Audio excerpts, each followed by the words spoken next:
करवा चौथ के दिन शादीशुदा औरतें ना पहने ये 9 चीजें, पति होंगे गरीब, लग जाएगी महादशा। जय करवा चौथ माता की। आप सभी का एक बार फिर से स्वागत है।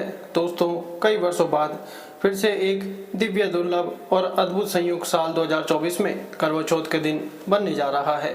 दोस्तों, करवा चौथ 2024 में कब है और कब निकलने वाला है चांद, और क्या है पूजा का शुभ मुहूर्त, और सरगी के समय हमें क्या खाना चाहिए और हमें सरगी कौन देता है, जानिए सब कुछ ज्योतिष शास्त्र के अनुसार। दोस्तों, भारत में हिंदू धर्म ग्रंथों में, पौराणिक कथाओं में और शास्त्रों में कहा जाता है कि हर महीने कोई ना कोई व्रत, कोई ना कोई उपवास, कोई ना कोई त्योहार, कोई ना कोई संस्कार तो अवश्य ही आता रहता है। लेकिन कार्तिक माह के शुक्ल पक्ष की तत्व चतुर्थी तिथि को जो व्रत किया जाता है उसका सुहागिन स्त्रियों के लिए बहुत ही अधिक महत्व होता है। दर्शन इस दिन को करवा चौथ का व्रत किया जाता है।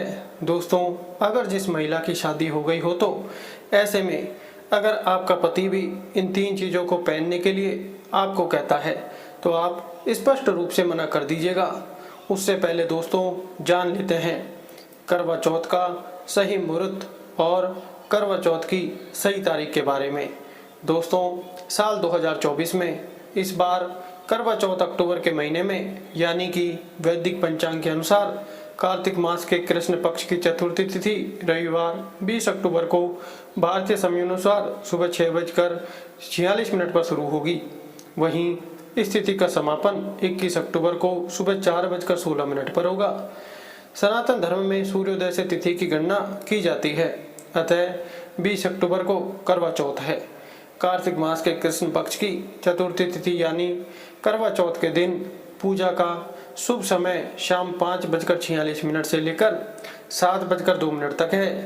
चंद्रोदय का समय संध्या काल में 7:54 पर होगा। ज्योतिषियों की माने तो कार्तिक मास के कृष्ण पक्ष की चतुर्थी तिथि पर वरियान योग का निर्माण हो रहा है। इस योग का निर्माण दोपहर 2:13 से हो रहा है। इसके साथ ही शिववास योग का भी संयोग बन रहा है।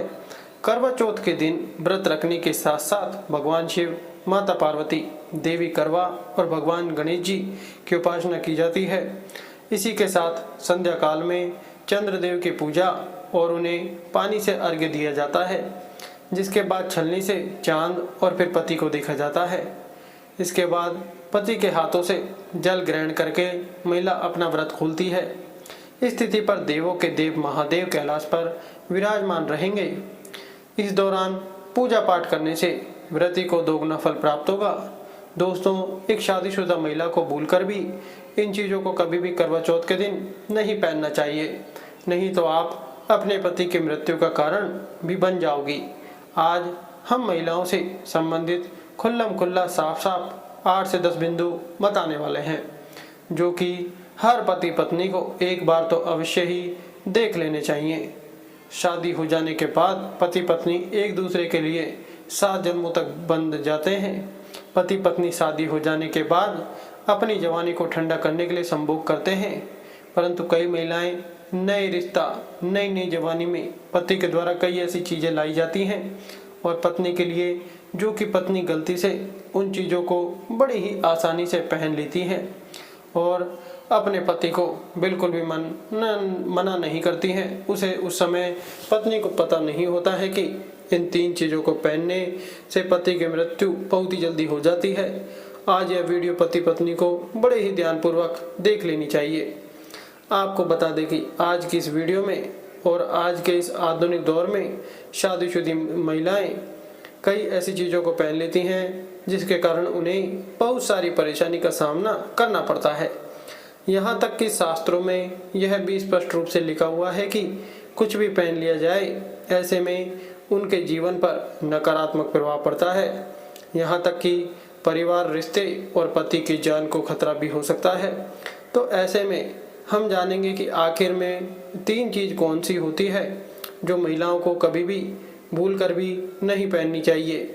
ईश्वर कहते हैं कि जो भी व्यक्ति अच्छे तरीके से पूजा पाठ कर लेता है तो मैं उसे अवश्य ही स्वीकार करता हूँ, उसकी हर मनोकामना को निश्चित ही पूरा करता हूँ। वीडियो में आगे बढ़ने से पहले आप सभी से हमारा हाथ जोड़कर निवेदन है कि वीडियो को लाइक करके, चैनल को सब्सक्राइब करके कमेंट बॉक्स में हर हर महादेव अवश्य लिख दीजिएगा। दोस्तों, हिंदू धर्म में विवाह के बाद हर स्त्री के लिए 16 श्रृंगार बहुत ही ज़्यादा महत्व रखते हैं। मांग में सिंदूर, माथे पर बिंदिया, हाथों में चूड़ी, पाँव में पायल और बिछिया, यह धारण कर जब एक लड़की अपने घर को छोड़ यानी कि अपने मायके को छोड़कर किसी दूसरे घर में अपने ससुराल में प्रवेश करती है तो उसके जीवन के मायने ही पूरी तरह से बदल जाते हैं। श्रृंगार एक स्त्री की सुंदरता में 4 चांद लगा देता है। साथ ही यह एक स्त्री के जीवन में परिवर्तन और समाज में उसकी पहचान को एक नए रूप में प्रस्तुत कर देता है। केवल धार्मिक दृष्टि से ही नहीं बल्कि वैज्ञानिक दृष्टि से भी 16 श्रृंगार का बहुत ही ज़्यादा महत्वपूर्ण होता है। 16 श्रृंगार में उपयोग होने वाला सामान किसी भी सुहागन स्त्री के वैवाहिक जीवन का प्रतिनिधित्व करता है। इसमें प्रयोग की जाने वाली हर चीज़ का अपना एक बहुत ही ज़्यादा अलग विशेष महत्व होता है। दोस्तों, हिंदू धर्म मानने वाली प्रत्येक सुहागन महिला अपने पति की लंबी आयु और सुखी जीवन की कामना के साथ 16 श्रृंगार धारण कर लेती है। परंतु कई ऐसी चीज़ें होती हैं जो कि महिलाओं को कभी भी भूल कर भी नहीं पहननी चाहिए। अब यहाँ पर कुछ दोस्त ऐसे भी होंगे जो हमारी बातों को बकवास समझेंगे, क्योंकि उन्हें वास्तुशास्त्र का तो बिल्कुल ज्ञान नहीं है। इस पर एक कहावत भी होती है कि बंदर क्या जाने अदरक का स्वाद। इसका मतलब यह है कि कोई भी व्यक्ति वास्तुशास्त्र के बारे में जानता ही नहीं है तो उन्हें यह सब बातें बिल्कुल ही बकवास लगेंगी। इसलिए दोस्तों, सही 100% जानकारी के साथ में जानने के लिए इस वीडियो को अंत तक जरूर देखना। दोस्तों, नंबर 1, शास्त्रों में बड़े ही विस्तार से तरीके से बताया गया है कि किसी भी शादीशुदा महिला को एकदम सफ़ेद वस्त्र का भूलकर भी उपयोग नहीं करना है, यानी कि भूल कर भी नहीं पहनना चाहिए। ऐसा करने से आपके मान सम्मान को बहुत ही ज़्यादा ठेस पहुंच सकती है। आपको बता दें कि आजकल के फैशन के युग में महिला सुंदर दिखने के लिए काफ़ी ऐसी हदें पार कर देती है, इसके बारे में सोचना भी हमारे लिए पाप के समान होगा। आजकल महिलाएं फैशन के तौर में यह सोचती ही नहीं है कि हमारे लिए क्या सही है और क्या गलत है। उन्हें जो भी अच्छा लगता है, जैसा भी अच्छा लगता है, वह धारण कर लेती हैं। वास्तुशास्त्र के अनुसार किसी भी शादीशुदा महिला को सफ़ेद वस्त्र, सफ़ेद रंग की साड़ी, सफ़ेद रंग के सूट कभी भी नहीं पहनने चाहिए। इसके पीछे का कारण यह है कि सफ़ेद रंग की साड़ी को पहनने से पतिव्रता धर्म पूरी तरह से नष्ट हो जाता है और उनके रिश्ते में नकारात्मक ऊर्जा का आगमन हो जाता है और जो भी उनके जीवन में सकारात्मक ऊर्जा होती है वह नष्ट हो जाती है, क्योंकि यह निवास विधवा होने का निशानी है। ऐसे में आप अपने पति की मृत्यु का कारण बन सकती हैं। इसलिए आपको सावधान हो जाने की आवश्यकता है। अगर आप सफ़ेद रंग का वस्त्र पहनना चाहती हैं तो ऐसा पहनिएगा जिसमें कुछ और भी रंग हो, यानी कि सफ़ेद वस्त्र में लाल रंग हो, पीला रंग हो, हरा रंग हो, गुलाबी रंग हो, यानी कि सफ़ेद में कोई ना कोई रंग शामिल होना चाहिए और रंग भी ज़रूर होना चाहिए, लेकिन एकदम सफ़ेद कपड़ा नहीं पहनना चाहिए। दोस्तों, नंबर 2, इस आधुनिक दौर में महिलाएं सुंदर दिखने के लिए पैरों में सोने की पायल और बिछिया पहन लेती है, जो कि शादीशुदा महिला के लिए बहुत ही ज़्यादा अशुभ माना जाता है। पैरों में सोने से बनी चीज़ों को भूलकर भी नहीं पहनना चाहिए। इससे कुबेर देव का बहुत बड़ा अपमान होता है, जिसके कारण आपका परिवार और आपके रिश्ते टूट जाते हैं और कई सारी परेशानियों का आपको सामना भी करना पड़ता है। इसलिए सोने की चीज़ अपने पैरों में भूलकर भी नहीं पहननी चाहिए, आपको घोर पाप लगता है। इसलिए महिलाएं हो जाए सावधान। दोस्तों, नंबर 3 है सिंदूर और मंगलसूत्र का महत्व। हिंदू धर्म के अनुसार सिंदूर और मंगलसूत्र के बिना शादी कभी भी पूरी नहीं होती है। आपको बता दें कि यह तो सभी लोग जानते ही है कि हिंदू महिलाओं के लिए सिंदूर सुहाग की बहुत बड़ी निशानी होती है। इससे वह अपने पति की खुशी से जोड़ लेती है। ऐसे में अगर जो महिला विवाहित होकर भी सिंदूर नहीं लगाती है तो दुनिया का सबसे बड़ा पाप माना जाता है और आपके इस पवित्र रिश्ते को और व्यक्ति मनहूसियत का नाम दे सकते हैं। इसलिए मांग में सिंदूर होना बहुत ही ज़्यादा आवश्यक होता है। वहीं मंगलसूत्र का भी बहुत ही बड़ा महत्व होता है। दोस्तों, मंगलसूत्र में सोने या पीतल भले ही ना हो, लेकिन पीले धागे में काले मोती आपको अवश्य ही रखने होंगे। ऐसा माना जाता है कि मंगलसूत्र का पीला हिस्सा माता पार्वती और काला हिस्सा स्वयं भगवान भोलेनाथ का माना गया है। शास्त्रों के अनुसार कहा जाता है कि शादी होने के बावजूद भी जो महिलाएं मंगलसूत्र नहीं पहनती है तो यह उनके लिए सबसे बड़ा पाप होता है। ऐसे में आपके रिश्ते पर कलंक लग जाता है। इसलिए एक शादीशुदा महिला को अपनी मांग में सिंदूर और गले में मंगलसूत्र तो जरूर ही रखना चाहिए। अगर आप अपने गले में मंगलसूत्र नहीं पहन सकती तो कम से कम गले में काला धागा तो जरूर ही पहनना चाहिए। दोस्तों, क्या आप जानते हैं कि अगर सिंदूर में एक ऐसी चीज़ रख दी जाए जो आपके लिए और आपके परिवार के लिए बहुत ही ज़्यादा शुभ हो? क्या आप ऐसी चीज़ के बारे में जानते हैं? अगर नहीं तो वीडियो को अंत तक अवश्य देख लीजिएगा, क्योंकि हम बताने वाले हैं कि ऐसी कौन सी चीज़ है जो सिंदूर की डिब्बी में रखनी चाहिए और जो वह कई कार्यों में बहुत ही ज़्यादा शुभ और मंगलकारी होती है। दोस्तों, धार्मिक मान्यताओं के अनुसार कहा जाता है कि सिंदूर लगाने की कई सारे नियम होते हैं जिनका पालन करना हमारे लिए बहुत ही ज़्यादा आवश्यक होता है। सिंदूर लगाने के संदर्भ में जो भी नियम बताए गए हैं, सभी सुहागिन महिलाओं को इन नियमों का विधिपूर्वक पालन तो अवश्य ही करना चाहिए, अन्यथा उनके जीवन में परेशानियों का देर नहीं लग जाएगी। जो महिलाएं सिंदूर के नियमों का पालन नहीं करती हैं, ऐसी महिलाओं के पति को धन तथा स्वास्थ्य संबंधी समस्याओं का बहुत ज़्यादा सामना करना पड़ सकता है। तो आइए जानते हैं सिंदूर लगाने के लिए कौन से नियम हैं जिनका पालन हर महिला को करना चाहिए। दोस्तों, नंबर 1 है, शादीशुदा महिलाओं को सदैव सिंदूर अपने पैसों से ही खरीदना चाहिए। कभी भी शादीशुदा महिला को सिंदूर किसी के पैसों से नहीं खरीदना चाहिए। सिंदूर लगाने से आपको बचना चाहिए जो किसी और के पैसों से खरीदा गया हो।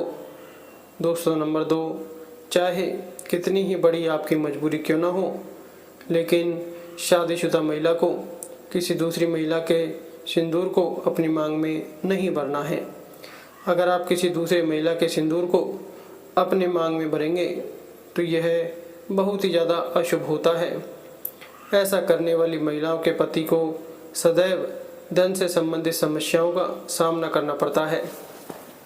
उसके जीवन में धन बहुत कम आता है, धन आने के रास्ते बंद हो जाते हैं। दोस्तों, नंबर 3 है, सुहागिन महिलाओं को उपहार में मिले सिंदूर का उपयोग करने से बचना चाहिए, क्योंकि दोस्तों शास्त्रों में उपहार में मिले सिंदूर का उपयोग करना बहुत ही ज़्यादा अशुभ माना जाता है। दोस्तों, कहा जाता है कि जो भी महिला उपहार में मिले सिंदूर का उपयोग करती हैं तो उसका पति स्वास्थ्य संबंधी बीमारियों में पड़ जाता है। दोस्तों, नंबर 4 है, इसके साथ ही कभी कभी महिला क्या करती है कि बिना नहाए ही अपनी मांग में सिंदूर लगा देती है। कभी भी किसी भी महिला को बिना स्नान किए अपनी मांग में सिंदूर नहीं लगाना चाहिए। सबसे पहले महिला को स्नान कर लेना है और फिर पूजा पाठ कर लेना है। उसके बाद ही सुहागिन महिला को अपने माथे पर सिंदूर लगाना है। अगर हर सुहागिन महिला सिंदूर लगाते समय अपने पति की लंबी आयु की कामना करती है और उसकी सफलता के बारे में सोचती है तो इससे उनके पति का भाग्य और भी अधिक प्रबल और शक्तिशाली बनता जाता है। और मांग में सिंदूर लगाते समय माता पार्वती को सबसे पहले आपको ध्यान करना है, क्योंकि माता पार्वती अखंड सौभाग्यवती का वरदान देने वाली है। तो मांग में सिंदूर लगाने से पहले एक बार माता पार्वती का ध्यान करने के बाद आपको मांग में सिंदूर लगाना है। दोस्तों, नंबर 5 है, घर में अगर किसी भी तरह का सूतक है या फिर आपको पीरियड्स आ गए हैं तो आप अपनी मांग में भूल कर भी सिंदूर ना लगाएं, क्योंकि दोस्तों सिंदूर लगाने से ऐसे समय में सिंदूर का अपमान माना जाता है। तो आप पीरियड्स में या अपने घर में सूतक के समग्र सिंदूर को भूल कर भी ना लगाएं। दोस्तों नंबर 6 है सिंदूर का गिरना। बहुत ही बड़ा अपशकुन माना गया है, इसलिए इसे हमेशा आपको बच्चों की पहुंच से दूर रखना चाहिए। अगर आप इसे ऐसी जगह रखेंगे कि यह बच्चों के हाथ लग जाए तो यह गिरेगा, तो यह गलती आपको भूल कर भी नहीं करनी है, क्योंकि दोस्तों जब सिंदूर धरती पर गिरता है तो इससे घर में अपशकुन होता है और आपको सिंदूर को सदैव कर ही रखना चाहिए, जिससे उस पर किसी की नज़र ना पड़े। दोस्तों नंबर 7 है सिंदूर को कभी भी किसी के सामने नहीं लगाना है। बहुत से लोग क्या करते हैं कि अगर उनके सामने कोई भी है तो वह उसी के सामने सिंदूर लगाने लग जाते हैं। किसी के सामने सिंदूर लगाने से आपके रिश्ते को नज़र भी लग सकती है, और अगर आपके रिश्ते को नज़र लग गई तो आपके पति का प्यार बढ़ जाएगा। ऐसे में अगर आप किसी के साथ हैं और आपको सिंदूर लगाना है तो आप सर पर पल्ला करके अपनी मांग में सिंदूर लगाएं, तो यह आपके लिए ठीक रहेगा। दोस्तों नंबर 8 है मांग भरने के लिए आप हमेशा ही सुख सिंदूर का इस्तेमाल करें। आजकल का मॉडल ज़माना है। आजकल मार्केट में ट्रेंड के लिए कई तरह के लिक्विड सिंदूर भी मिल रहे हैं, लेकिन वह लगाना अच्छा नहीं माना जाता। कई महिलाओं को लगता है कि सिंदूर लगाते समय उनके माथे पर कई बार यह गिर जाता है, तो माथे और नाक पर सिंदूर गिरना दोस्तों शुभ माना गया है। इसका मतलब है कि आपके पति आपसे बहुत ज़्यादा प्रेम करते हैं। दोस्तों नंबर 9, अगर गलती से कभी आपसे सिंदूर धरती पर गिर जाता है तो उसे इकट्ठा करके नली या सिंक में फेंकने की बिल्कुल गलती ना करें। इससे सिंदूर का बहुत बड़ा अपमान होगा। सबसे पहले तो आप माता पार्वती से हाथ जोड़कर क्षमा मांगे, क्योंकि दोस्तों सिंदूर का गिरना बहुत ज़्यादा अशुभ होता है। यह हमारे पति पर आए संकट का इशारा करता है। अगर माँ पार्वती से हाथ जोड़कर क्षमा मांगेंगे तो इससे आपके पति पर आया हुआ संकट टल जाता है। उसके बाद सिंदूर को इकट्ठा करके माथे से लगाकर किसी पेड़ के नीचे रख दें। जी हाँ दोस्तों, अगर आप भी सच्चे हृदय से अपने पति से, अपनी पत्नी से प्रेम करते हैं तो कमेंट बॉक्स में जय चौथ माता अवश्य लिख देना, और चैनल को सब्सक्राइब करके बेल आइकन ज़रूर दबाएं। धन्यवाद।